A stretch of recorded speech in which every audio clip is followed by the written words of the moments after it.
শুভ সকাল আমার প্রিয় বন্ধুরা। নদিয়া জেলার ছোট্ট একটি গ্রাম থেকে আমি পূজা। তোমরা কে কোথায় থেকে আমার ভিডিওটা দেখছো প্লিজ কমেন্টে জানিও। আর তোমরা সকলে কেমন আছো? আশা করছি সকলে ভালো আছো, সুস্থ আছো।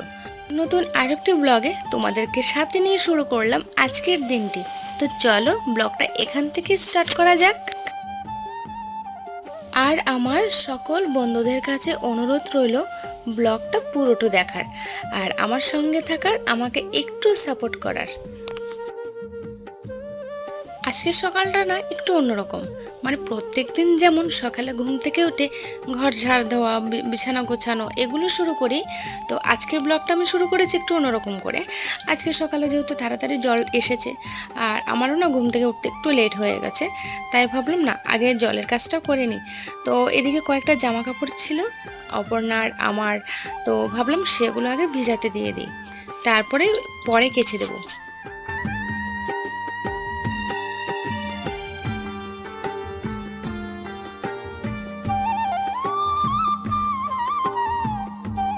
জামা কাপড়গুলো ভিজাতে দিয়ে কয়েকটা জলের বোতল খালি ছিল, তাই ভাবলাম জলের বোতলগুলো ভরে নিই। আর হ্যাঁ, এখন তো প্রত্যেক দিন জল আসে, তাই না জলের বোতল খুব একটা বেশি খালি হয় না। না হলে কি বলো তো, আমাদের না অনেক কটা জলের বোতল, প্রায় 2-3 ব্যাগ হবে জলের বোতল। তো যখন জল আসে না তখন কিন্তু খুব কষ্ট হয়ে যায়, অনেকগুলো জলের বোতল অনেক দূর থেকে ভরে নিয়ে আসতে হয়। তো এখন তো রোজ জল আসে, তাই খুব বেশি খালিও হয় না, আবার খালি হলেও সাথে সাথে ভরে নিই। আর এদিকে দেখো, আজকে কুমড়ো গাছে না অনেক কটা কুমড়ো ফুল ফুটেছে, তাই ভাবলাম কয়েকটা কুমড়ো ফুল তুলে নিই, বেসন আর একটু চালের গুঁড়ো দিয়ে বড়া করব। তো আমার না এই কুমড়ো ফুলের বড়াগুলো কিন্তু খুব ভালো লাগে।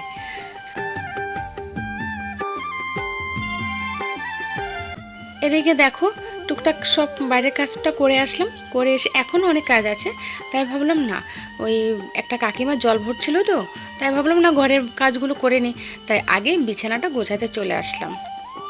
তো বিছানাটা গুছিয়ে নেব আর একটুখানি আর 4-5টা শোকেসের ওপরটা একটুখানি ঝেড়ে মুছে দেবো, তারপরে ঘরটা ঝাড় দিয়ে সোজা উঠান ঝাড় দিতে চলে যাব।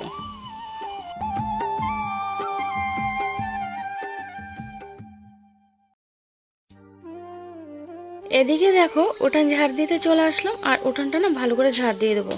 আর কি বলো তো, এই ঝাড়ুটা দিয়ে না ঝাড় দিতে খুবই কষ্ট হয়ে যায়, মানে বেশ কেমনটা যেন আমার কাছে সেই ভালো, মানে একদম ছড়ানো থাকে সেই ঝাড়ুগুলো ভালো লাগে, ওগুলো দিয়ে ঝাড় দিয়েও মানে আরাম পাওয়া যায়।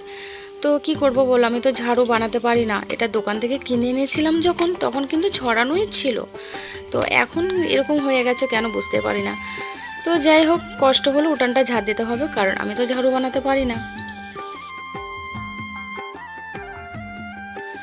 তারপরে সকালে তো অপর্ণা দুটো বিস্কুট খেয়ে পড়তে গেছিল, তো এখন বললো মা ঘরে তো ম্যাগি আছে, আমাকে একটা ম্যাগি সেদ্ধ করে দাও।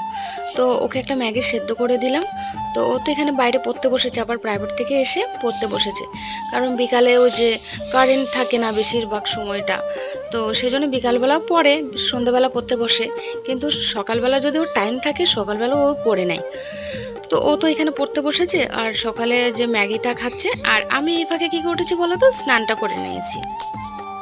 স্নানটা করে ঠাকুরের বাসনগুলো মেজে ঘষে রেখে দেবো, আর অপর্ণায় কিন্তু স্নান করে ঠাকুরের পুজোটা দিয়ে দেবে। এবার আমি যদি দিতে যাই একটু লেট হয়ে যাবে রান্নাবান্না করতে, এখন বেলা প্রায় অনেকটাও হয়ে গেছে, তাই ওকে একটু গুছিয়ে গাছিয়ে রেখে দেবো। তো ও পুজো পড়া থেকে উঠে স্নান করে ঠাকুরের সেবাটা দিয়ে দেবে।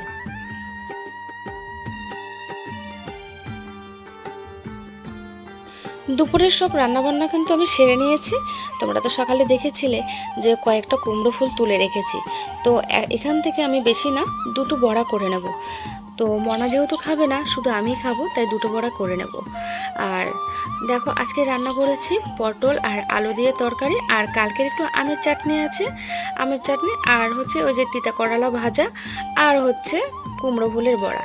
তো চলো মা মেয়ে দুজনে বসে দুপুরের খাওয়া দাওয়াটা সেরে নিই। আর হ্যাঁ, তোমরাও দুপুরে আজকে কী কী দিয়ে খাচ্ছ সেটা কিন্তু প্লিজ কমেন্টে জানিও। কি বলো তো, আমাদের না কাজের কোনো শেষ নেই, সারাদিনে একটার পর একটা ঠিক কাজ বেরিয়ে আসে না।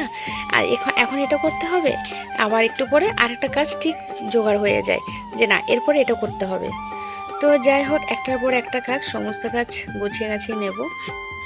আর কি বলতো, জীবনে এক একটা আঘাত আমাকে এমনভাবে শিক্ষা দিয়ে গেল যে আগের আমি আর এখনকার আমির মধ্যে অনেকটাই তফাৎ। কেন এই কথাটা বললাম বলো তো? কারণ একটা সময় ছিল আমি চা পর্যন্ত রান্না করতে পারতাম না, আর এই কাজের জন্য আমার জীবনে অনেক বড় বড় দুর্ঘটনা ঘটেছে। এই যে আমি কোনো কাজ পারি না, রান্না করতে পারি না, ঘরটা পর্যন্ত ঠিক করে ঝাড় দিতে পারি না। তো এই জন্য আমার জীবনে অনেক কিছু গেছে, সেটা হয়তো তোমাদের সাথে পরে একদিন শেয়ার করব। তো যাই হোক, তো এখন তো তোমরা মোটামুটি দেখতেই পাচ্ছ, খুব ভালো না হলেও মোটামুটি সংসারটাকে সামলাচ্ছি, সংসারের কাজগুলো করছি।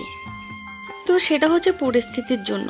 মানুষ যখন পরিস্থিতির শিকার হয় আর সময় যখন মানুষের এমন আসে, তখন মানুষ আস্তে আস্তে সব কিছুই শিখে যায়, তাই না?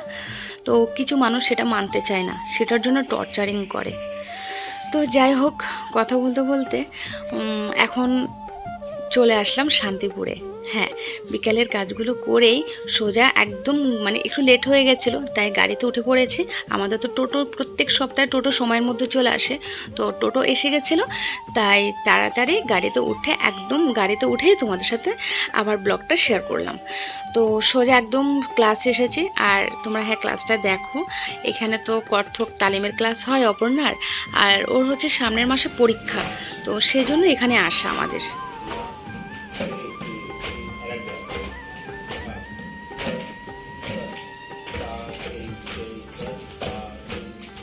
এদিকে দেখো, ক্লাসটা শেষ করেই আমরা বাড়ি ফিরছিলাম। এই যে একটা দিদিভাই দেখছো, ওর মেয়ের না সামনে প্রোগ্রাম আছে, এই যে 25শে বৈশাখে কিন্তু প্রোগ্রাম আছে। তো এখানে যে ঠাকুর বানানো হয়, এই যে ঠাকুরের এখানে নাকি ড্রেস পাওয়া যায়, তাই দিদিভাই এসেছে ড্রেসের জন্য। তো আমি একটু ভিডিও করে নিলাম, কারণ এখানেও তো আমাদের আসা হয় না, আজকে এসেছিলাম, তাই ভাবলাম একটু ভিডিও করে তোমাদের সাথে শেয়ার করি। তো এবার যাচ্ছি বাড়িতে, আর চলো একবারে বাড়িতে গিয়ে আবার দেখা হচ্ছে। তো দুপুরবেলায় যে কথাটা বলছিলাম তোমাদেরকে, যে একটা সময় আসে যে মানুষ সব কিছু শিখে যায় না বলো, কিন্তু এই সময়টা না মানুষ দেয় না। এর জন্য আমাকে অনেক কথা শুনতে হয়েছে। আমি কিন্তু জানি না যে এখনও আমি পারফেক্টলি সংসারের সমস্ত কাজ গুছিয়ে করতে পারি কি না, তারপরেও চেষ্টা করি বলো। আমি তো অন্য কারোর জন্য আমার কাজগুলো ফেলে রাখি না, আমি যেমনই করি, যেভাবেই পারি, আমি কিন্তু আমার সংসারের কাজগুলো গুছিয়ে করার চেষ্টা করি, এমনকি নিজে একা হাতেই কিন্তু সামলাই, বাজার থেকে শুরু করে রান্না বান্না, রেশন তোলা, সমস্ত কাজ। তো তারপর আমি যেটুকু শিখেছি, আমি মনে করি আমি যেটুকু শিখেছি এর কিছুটাই আমি জানতাম না, একটুও জানতাম না। কিন্তু এটা কিন্তু আমাকে কেউ হাতে ধরে শেখায়নি, এটা সময়ের সাথে ধাক্কা খেতে খেতে, লোকের কথা শুনতে শুনতে আজকে আমি এই কাজগুলো শিখেছি। তো যাই হোক, অনেক কিছু বলে ফেললাম তোমাদেরকে। তো বাড়িতে এসে আজকে কিন্তু আবার পকোড়া বানালাম, এই যে ম্যাগি আর একটা আলু দিয়ে পকোড়া বানালাম, আর এই পকোড়াটা খেতে না খুব ভালো হয়। তো যাই হোক, আমরা সন্ধ্যাবেলা পকোড়া খেতে থাকি, তারপরে তো অপর্ণা পড়তে বসবে, নাচ প্র্যাকটিস করবে, তারপরে খাওয়া দাওয়া করে ঘুমাবো। আর ব্লগটা কিন্তু অনেক বড় হয়ে গেছে, আর বড় করলাম না, এখানেই শেষ করছি। আর কিন্তু একটা কথাই বলবো, যারা আমার চ্যানেলটাকে সাবস্ক্রাইব করোনি তারা প্লিজ আমার চ্যানেলটাকে সাবস্ক্রাইব করে আমার ছোট্ট পরিবারের সদস্য হয়ে আমাকে একটু সাপোর্ট করো, আর আমাকে একটু ভালোবাসা দিও। তো চলো, দেখা হবে নতুন আরেকটা ভিডিওতে, ততক্ষণের জন্য সবাই ভালো থেকো, সুস্থ থেকো।